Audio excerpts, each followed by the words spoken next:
Bonjour ou bonsoir, ça dépend où vous êtes. Bienvenue dans cette nouvelle vidéo. Aujourd'hui, on va parler de l'histoire de Hansi Flick, le manager actuel du FC Barcelone. Mais avant d'écouter son histoire, je t'invite dès maintenant à t'abonner sur notre chaîne pour ne pas rater les prochaines vidéos qui seront peut-être très intéressantes.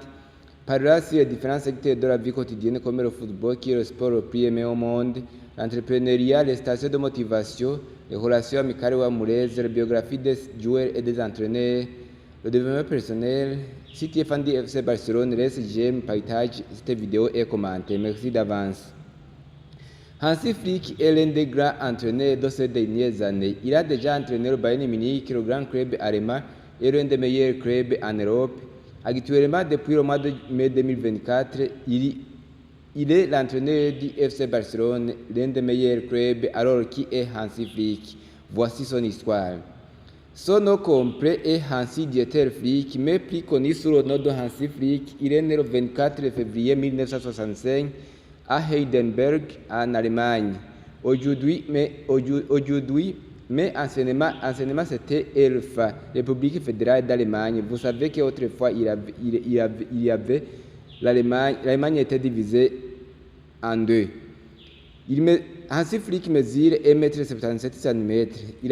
Il a joué au football professionnellement 11 ans seulement, c'est-à-dire de 1982 à 1993. Il jouait au poste du milieu du terrain quand il jouait. Commençons par la carrière de joueur de Hansi Flick. Le parcours junior de 1971 à 1976, Hansi Flick jouait pour l'équipe des jeunes de BSS Muckenroch en Allemagne. De 1976 à 1981, Hansi Flick jouait pour l'équipe des jeunes de PSG Neckargemünd en Allemagne. De 1981 à 1982, Hansi Flick jouait pour l'équipe des jeunes de SV Sandhausen en Allemagne. Le parcours senior ou parcours professionnel de Hansi Flick. De 1982 à 1985, Hansi Flick jouait pour l'équipe de SV Sandhausen en Allemagne. De 1985 à 1990, Hansi Flick jouait pour l'équipe de Bayern Munich, un des meilleurs clubs en Allemagne. De 1990 jusqu'en 1993, Hansi Flick jouait pour la FC Cologne en Allemagne. De 1993 à 2000, Hansi Flick jouait pour l'équipe de Viktoria Bammental. Mais ici, il n'était pas seulement joueur, il était joueur-entraîneur. Hansi Flick a joué 104 matchs en championnat avec le Bayern Munich et il a marqué 5 buts seulement entre 1985 et 1990. Avec le Bayern Munich, il a remporté 4 fois le championnat de la Bundesliga, championnat de la première division en Allemagne, 1986, 1987, 1989 et 1990. Et la Coupe d'Allemagne remportée en 1986. Il a disputé la finale de la Coupe des clubs champion européen, actuellement appelé la Ligue des Champions. Il a perdu cette finale parce qu'il a remporté par FC Porto de Portugal. Hansi Flick a quitté le football professionnel en 1993 après une grave blessure. Après, il a rejoint l'équipe de Viktoria Bammental,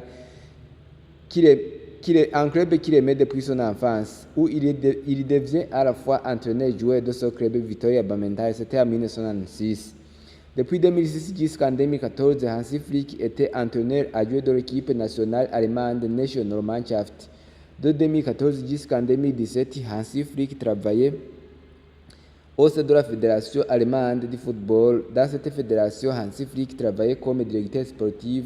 De 2017 jusqu'en 2019, Hansi Flick était un directeur sportif dans l'équipe de Hoffenheim qui jouait dans la Bundesliga, championnat de la première division en Allemagne.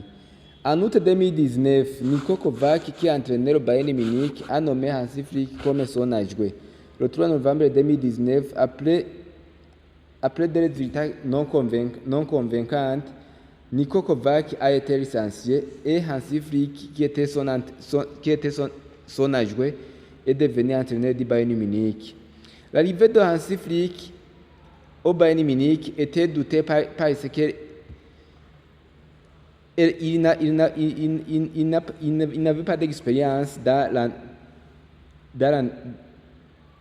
à entraîner de grandes équipes comme le Bayern Munich, mais son arrivée au Bayern Munich a métamorphosé le Bayern Munich, qui était en crise depuis le début de la saison, et a réalisé le sextuple à la fin de la saison. Il a remporté la Bundesliga, la Coupe d'Allemagne, la Ligue des Champions, la Supercoupe de l'UEFA, la Supercoupe d'Allemagne et la Coupe du Monde des clubs. Grâce à cet exploit, Hansi Flick a égalé Pep Guardiola qui a déjà fait son record en 2009 avec le FC Barcelone.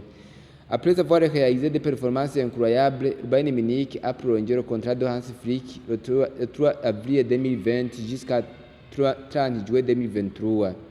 En fin de la saison 2020-2021, Hansi Flick a annoncé qu'il quittera le Bayern Munich. Quelques jours après son départ au Bayern Munich, Hansi Flick est nommé entraîneur de l'équipe nationale allemande. Il a remplacé Joachim Löw qui était entraîneur de l'équipe nationale d'Allemagne depuis 2006. Et Hansi Flick a occupé cette fonction depuis le 1er août 2021.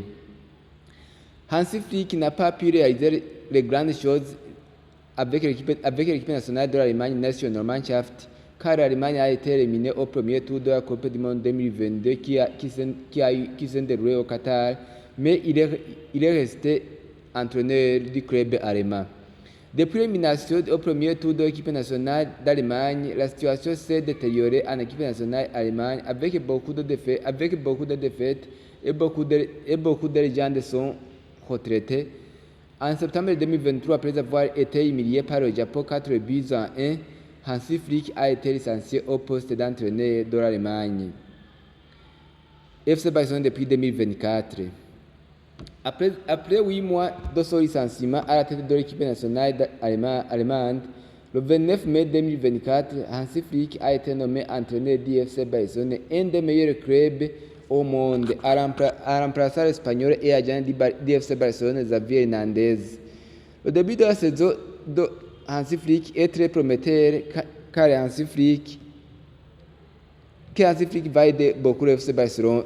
Beaucoup le FC Barcelone. Actuellement, ils sont le leader de la Liga et beaucoup de fans du FC Barcelone pensent que Hansi Flick va aider l'équipe de FC Barcelone à remporter le trophée ou la coupe dans cette saison.